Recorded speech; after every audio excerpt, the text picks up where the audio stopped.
Hi everyone, my name is Moore. I'm a software engineer at the Advanced Solutions team in VMTurbo, and I've joined the company over 5 years ago. So I've been there for a while, and I'm going to discuss the use cases as Ben said. We're going to start with the simple use cases that we've already shown on Tech Field Day before, and that's just to make sure we're all standing on the same ground, we're starting at the same place. That would be simple private and public scenarios. I'll then show you how it looks like and how it controls hybrid cloud environments. And at the end, I'll show you multi-cloud environments, which are the most interesting and our latest addition to the control platform. And if we have time, as you've been told, we'll like to shut down the cameras and show you one last thing that we think is the most exciting for today. So we have something to look forward to. This is how our platform looks like. This is our UI, our user interface.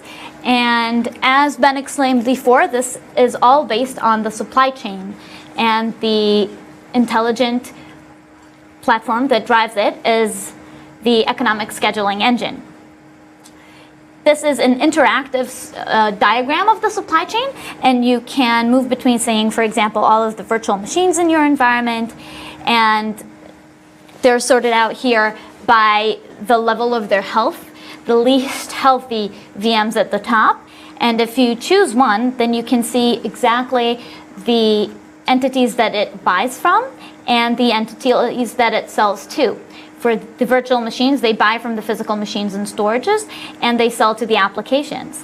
Now, the idea of this is that in order to understand the health of the virtual machine, and if it has any issues, what is their source and how to solve them, which is what we focus on, you need to understand what it consumes from and what it produces. In this case, you can see that the action, because this VM is unhealthy, the action that our economic scheduling engine generated to solve the problem and to improve the health of this VM is to increase the vCPU capacity of the virtual machine. Now, if we click on it,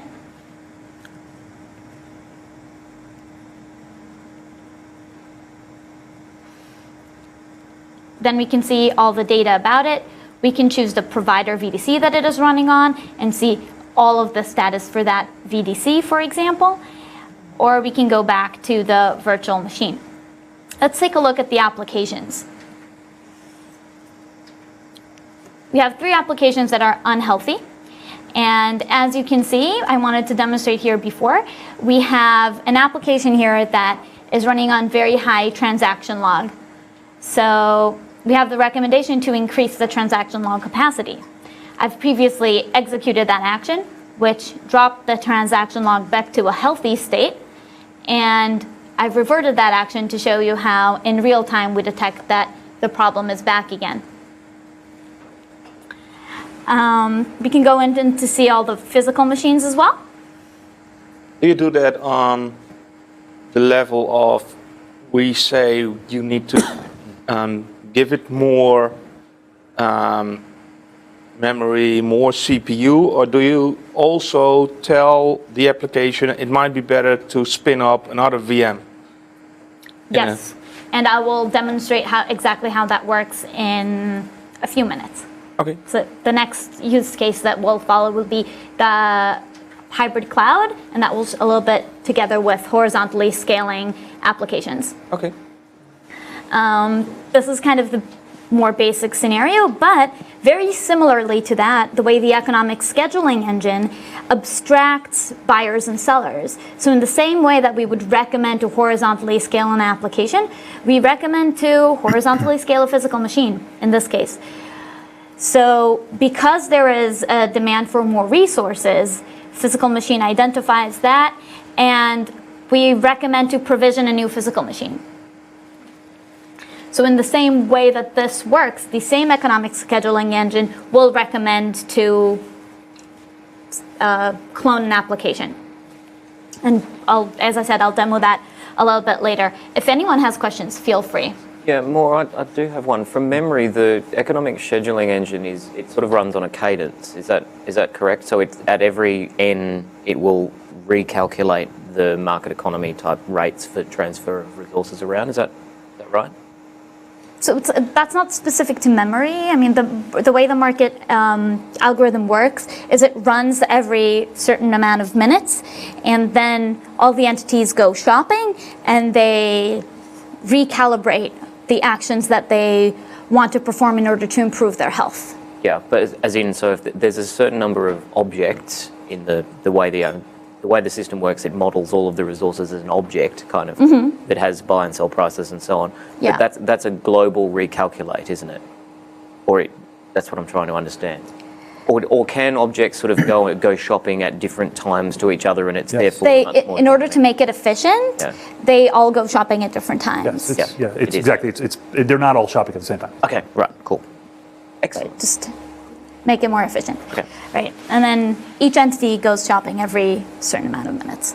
Okay, cool. Okay, so now let's take a look at what we have here in this use case. So as you can see, this is the list of entities that we have here. You can see we have load balancers, we have applications, virtual machines, discovered physical machines, storages, storage controllers, disk arrays. We have private cloud, we have VDCs, and in this scenario, we don't have containers. So if we drill down to the application level, which is at almost the top of the supply chain, you can see that we have, for example, Tomcat servers here. And you can see the statistics of those servers and so on. And if we look at the virtual machines, we can see that they're spread across different environments. We have VMs running on AWS, we have VMs running on VC, on Hyper-V, on Zen, and so on. And it's all under the same platform using the same abstraction. And you can see that all unified in the same view.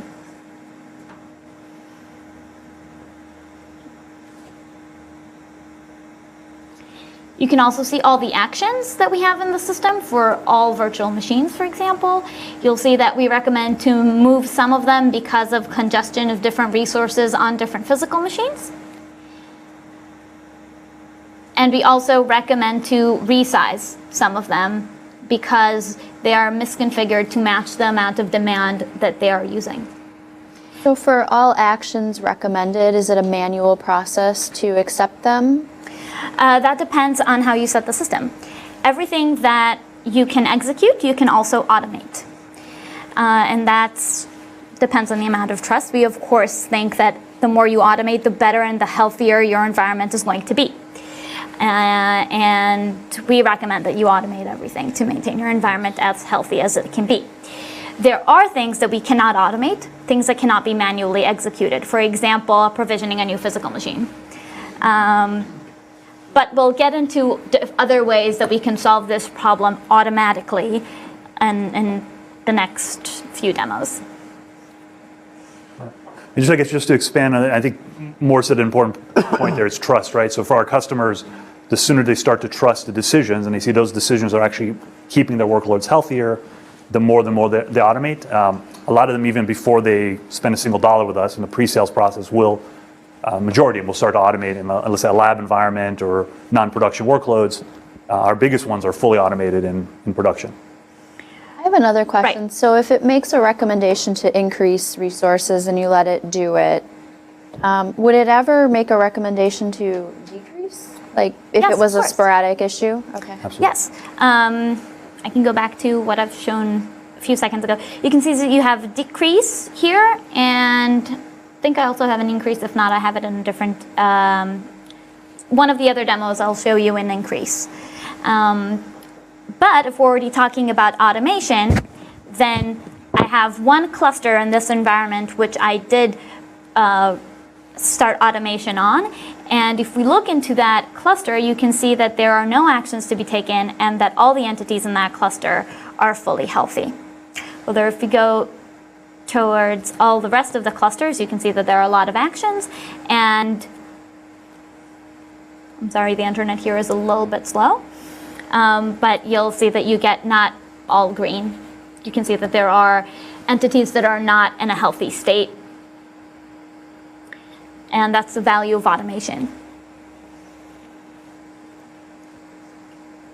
How does it handle scenarios where the resource requires like the system to be down? Automate it, can you schedule that? Yes, so I'll separate my answer to two parts. First of all, you can, when you decide what to automate, you can decide only to automate things that do not require downtime.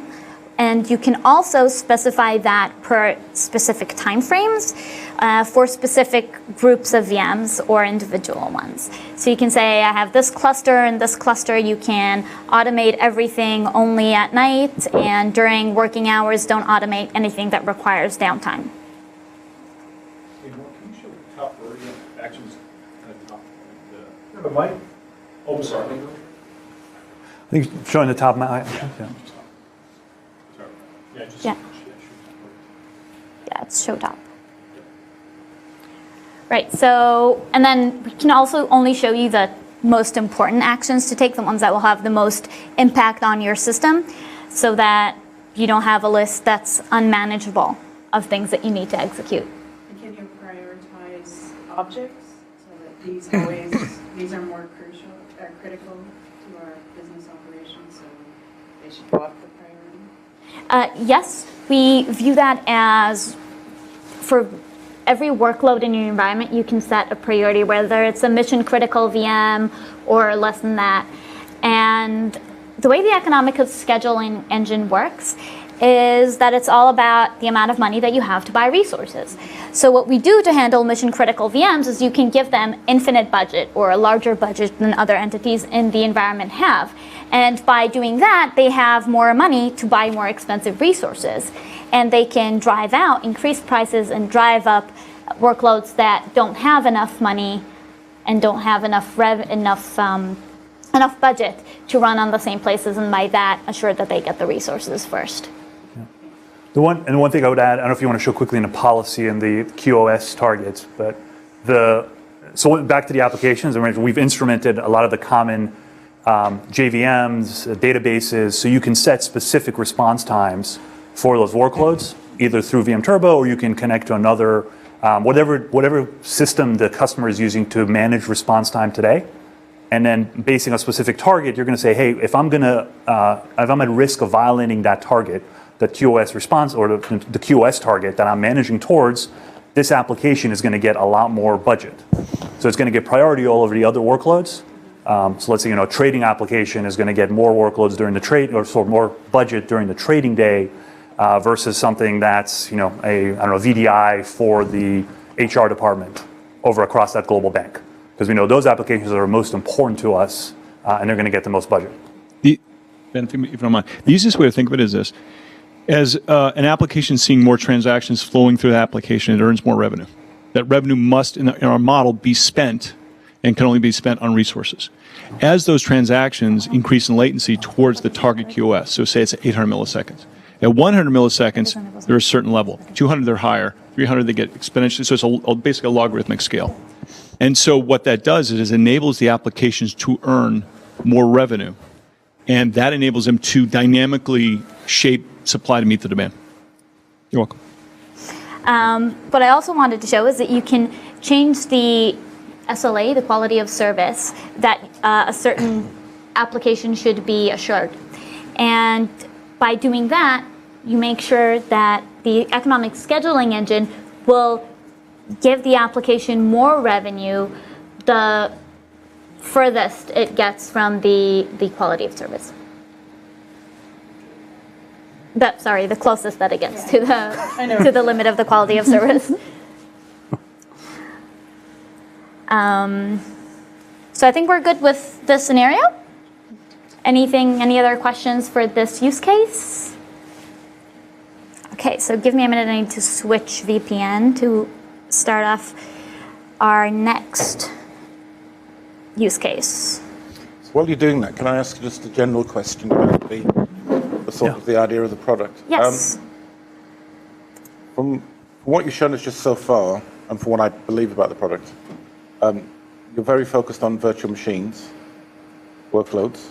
Yes. You are supporting containers at some stage? Or Yes. you do that already? We'll show that very, very soon. Yes. Okay. Actually, we started supporting containers in November of 2014. Okay, so VMs tend to be more static workloads, and the way that you seem to do it is quite a reactive process to what goes on. Whereas with container environments, they could be more likely to be more dynamic. So you almost need to move into a real-time mode rather than a reactive mode. Yeah, so maybe I'll, I don't know if you want to go. Yep. Because Or am I jumping ahead to something you're going to talk well, about? no, I want to clarify, to use the word reactive, which is in the virtual, put aside containers, but just, virtualized workloads or VMware environment, we're very much not reactive, right? So it's about the virtual machines making decisions to move, to assure the performance of the applications, right? So it's not like we're waiting to pass a threshold, we're waiting for a condition, and then that triggers something to happen. It is a continuous, or, as I said before, it's an asynchronous market that is constantly making decisions. The results of that is that the workloads get the resources they need and their performance. So it's not like you get to a point and then something happens. I'll explain it maybe a little bit differently. Yeah. So take a VM, just look at it from the point of view of a virtual machine, and it goes shopping. And it's currently relatively healthy. There's no major issues. No threshold has been crossed, right? If you look at a different monitoring tool, you'll have no alert popping up for that VM. It seems on the surface that it's doing pretty well. It goes shopping, but there's a provider that could give it cheaper prices, even though it's not currently suffering very much. But there is a provider that could give the resources that that virtual machine needs for a cheaper price. So we will recommend, or actually move it if it's on automation mode, to that provider that will bring that VM to a healthier state. Okay. Even though there are no actual issues. So it's not really reactive. It continuously, as Ben said, finds the desired state. Sorry. And how do you build in the cost of that move? Your calculator? How'd you capitalize the resources and/or the virtual machines? I mean, where is their bank? Where do they get the money that they're going out and purchasing all these resources with? And how do you understand what the prices of the resources are? So every VM has a budget, and as long as you don't set different priorities for them, they all start with the same budget. If you, through the policy tab, as I showed before, you change the priority of specific workloads, they will get more money. At the same time, every entity also sells resources, and those resources also generate revenue for that VM. So if you have two VMs, one has an application that's very demanding on it, it will have more money than a VM that has no significant demand. So do you also have the automated mode and the suggestion mode? Okay. You also have an aggressivity level. Yes. Yes, we've exposed all that. I do want to, it's a couple points just on because I don't know if this was exactly your question, but one of the things, right, is a market where these commodities are being traded, and at the core there's a question of the price, right? How much should I pay for this commodity? Now there's a very, I think it's computer science rule around the more something is getting utilized, the more delay, the more I think it's common queuing theory, the more it's going to cause a delay. So it's around a function of utilization. So as utilization increases, and we don't have a whiteboard here, but I would draw it. As utilization increases, the delay increases, and at a certain point, that delay becomes, it exponentially increases. So it's actually an asymptotic curve that goes up, and that's what's driving the pricing, right? So as utilization goes up, the price goes up, it becomes much more expensive. And that's true for most commodities. But we can have a different pricing function for different commodities in the market. It allows for that freedom. So if there are resources that don't act that way, we can price them differently. And once we get to multi-cloud, I'll talk a little bit about how we price workloads running in the cloud and actually spending dollar values. Some commodities are fairly flexible. Memory or something like that can be allocated or unallocated. But storage, to some extent, for a virtual machine has a certain amount of substance to it. Gravity, you can't really move it around from one storage system to another. If the storage system is being overcommitted, just the fact of moving the data around is going to commit it to the wall.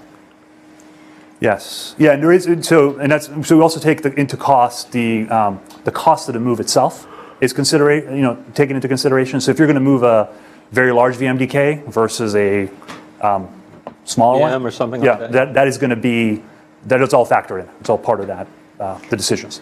And also if you're moving something multiple times, we'll try to, so we're not over moving. How often is this thing being moved? All that is factored. So just to continue and expand on that point, again, this is all a market environment. So if a storage gets overcommitted, all of the VMs on that storage are going to start paying higher prices to run on that. And then some of them are going to have higher prices to move and some lower, as Ben explained before. So the ones that have a lower price to move will be the ones that move first. So the ones that have a higher cost of move will actually see an improvement in their state, become healthier without moving at all. Contrast to static thresholds, where you have to trigger and go past, basically go to a failure point. Here, you're seeing things are happening well below failure can happen. You take into account things like quality of service capabilities that the storage have that are limiting how much I/O the virtual machine or how much throughput the virtual machines can consume and stuff like that. I mean, it's a pretty complex topic. Mm-hmm. Yes. Yes. No, That's why the market is the perfect way to address it. It is an in-dimensional challenge. Yeah. Tiering of allowing the VMs to tiering them based on the amount of latency that they allow for IOPS storage latency is something that is a feature that's coming up in not the next release, but the one after that.